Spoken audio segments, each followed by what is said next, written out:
Hasta el siglo III a.C., la República Romana parecía una potencia imparable, pues en poco tiempo se hizo con toda la península itálica, con relativa facilidad, venciendo a líderes tan ilustres como el mismo Pirro de Epiro.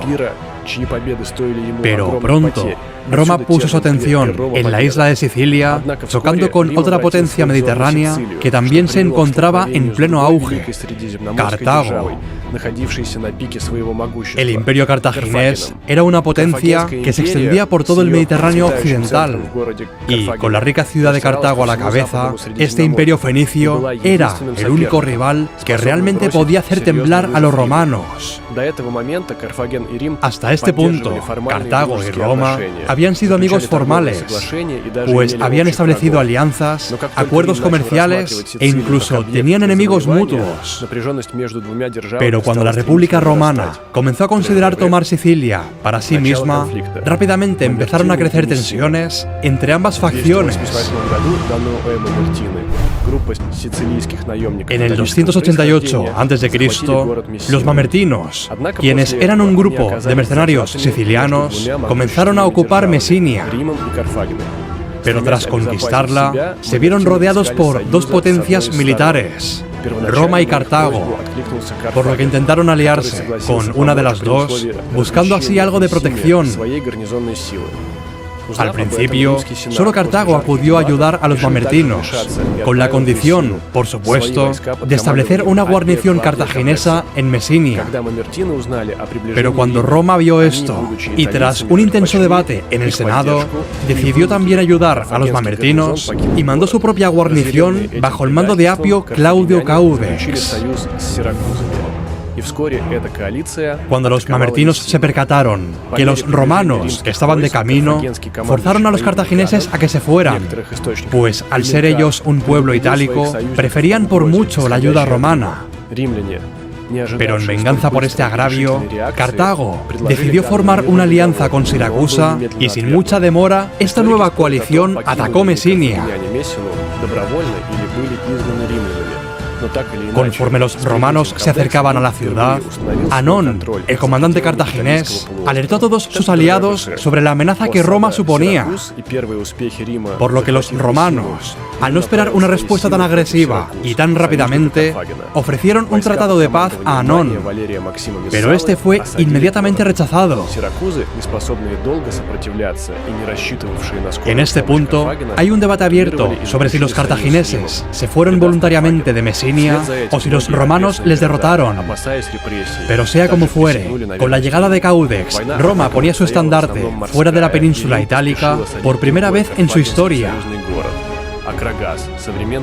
Una vez con Mesinia bajo control, Roma se dirigió ahora hacia Siracusa, aliada de Cartago. En esta ocasión, sería Manlio Valerio Máximo Mesala quien llevaría tropas romanas a Siracusa y sitiaría la ciudad. Incapaz de defenderse y no dispuesta a esperar la ayuda cartaginesa, Siracusa capituló y acordó aliarse con los romanos, abandonando en el acto a Cartago. En consecuencia, prácticamente todas las demás poblaciones de los alrededores también se rindieron y juraron lealtad a Roma, temiendo una posible reacción violenta si se negaban. Aunque esta guerra iba a ser esencialmente por mar, los romanos se apresuraron a sitiar al aliado cartaginés Akragas. Esto enfureció a Cartago, por lo que rápidamente quiso aprovechar su punto más fuerte, el mar. Inicialmente, los cartagineses tenían una fuerza naval superior y más experiencia en tales conflictos. Sin embargo, los romanos no se inmutaron por esto y entendieron que para ganar la guerra tendrían que establecer una armada propia. Y en una racha de buena suerte, como si el mismo Neptuno velara por ellos, los romanos vieron un barco cartaginés con la marea baja y lo capturaron, lo que les permitió crear copias para su nueva fuerza naval con algunas adiciones innovadoras. Una de estas mejoras, realizadas por los romanos, fue el Corvus, un puente que podía moverse en cualquier dirección y utilizarse para abordar barcos enemigos. Esto resultó ser tremendamente efectivo y ayudó a equilibrar la balanza en los mares. Con Sicilia ahora prácticamente en sus manos, los romanos empezaron a mirar hacia África, la patria de Cartago. 4 legiones, bajo el mando de Marco Atilio Régulo, llegaron por primera vez a las puertas de Cartago.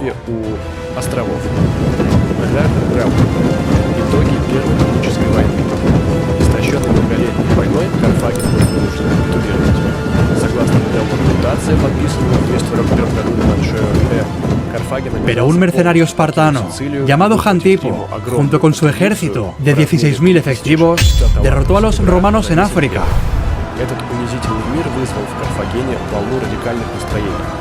Гамилькар Барка, выдающийся карфагенский полководец, питавший глубокую ненависть к Риму, мечтал о реванше.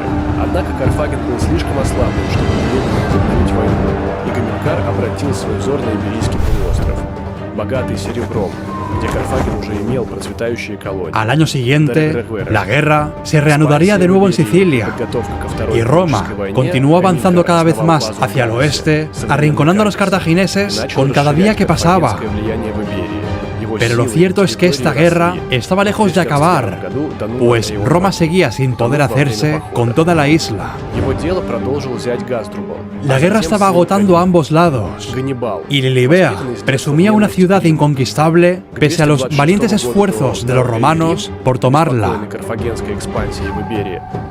Y para colmo, los cartagineses vencieron a los romanos por mar en la batalla de Drepana, y con el ímpetu a su favor volvieron a vencerles al poco tiempo en la batalla de Cintias. No obstante, tras esas batallas, en el 249 a.C., Cartago solo poseía en Sicilia Drepana y Lilibea. Mientras los romanos golpeaban las murallas de la ciudad por liberar finalmente la isla del control de Cartago, el cartaginés Amílcar Barca emboscó al enemigo con repetidos ataques de guerrilla hasta expulsarlo. Pero a pesar de estos intentos, Barca no pudo aguantar por mucho los ataques romanos. Y para colmo, Cayo Lutacio Cátulo dirigió una flota de 200 barcos a Drepana, venciendo a los cartagineses en la batalla de las Islas Egadas. Casi quebrada y exhausta por los años de guerra, Cartago estaba lista para capitular y empezar las negociaciones de paz. Finalmente se estableció el Tratado de Lutacio, según el cual Cartago debía evacuar por completo Sicilia y pagar a Roma 3.200 talentos en solo 10 años.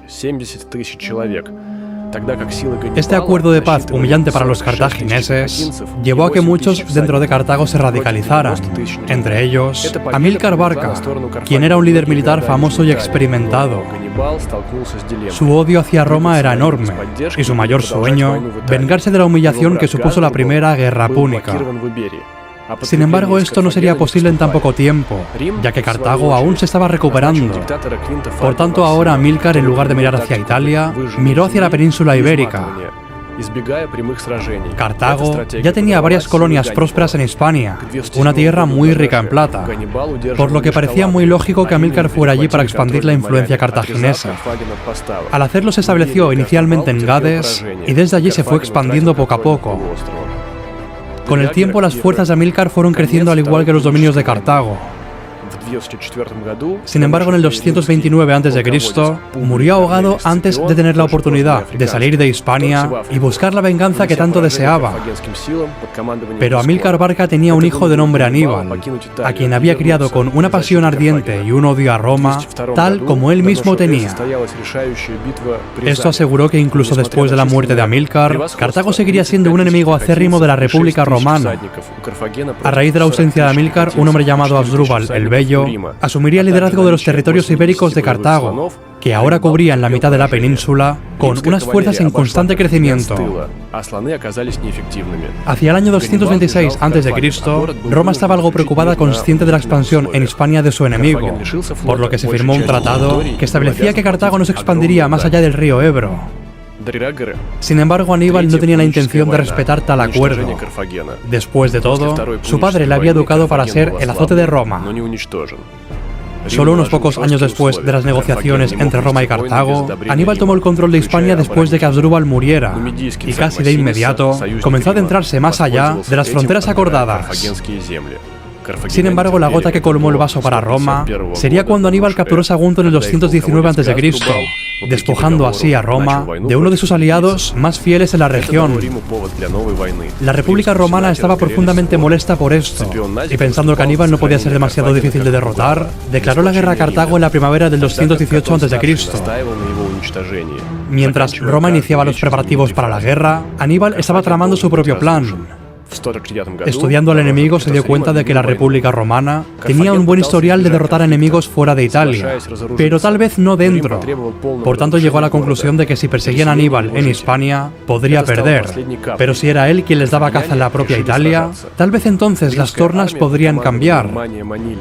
Sin perder mucho más tiempo, Aníbal condujo a sus tropas a través de los Alpes en cuestión de días. Y aunque el camino les tomaría solamente 15 días, no sería nada fácil. Y Aníbal y sus fuerzas enfrentaron muchos más contratiempos de los que esperaban.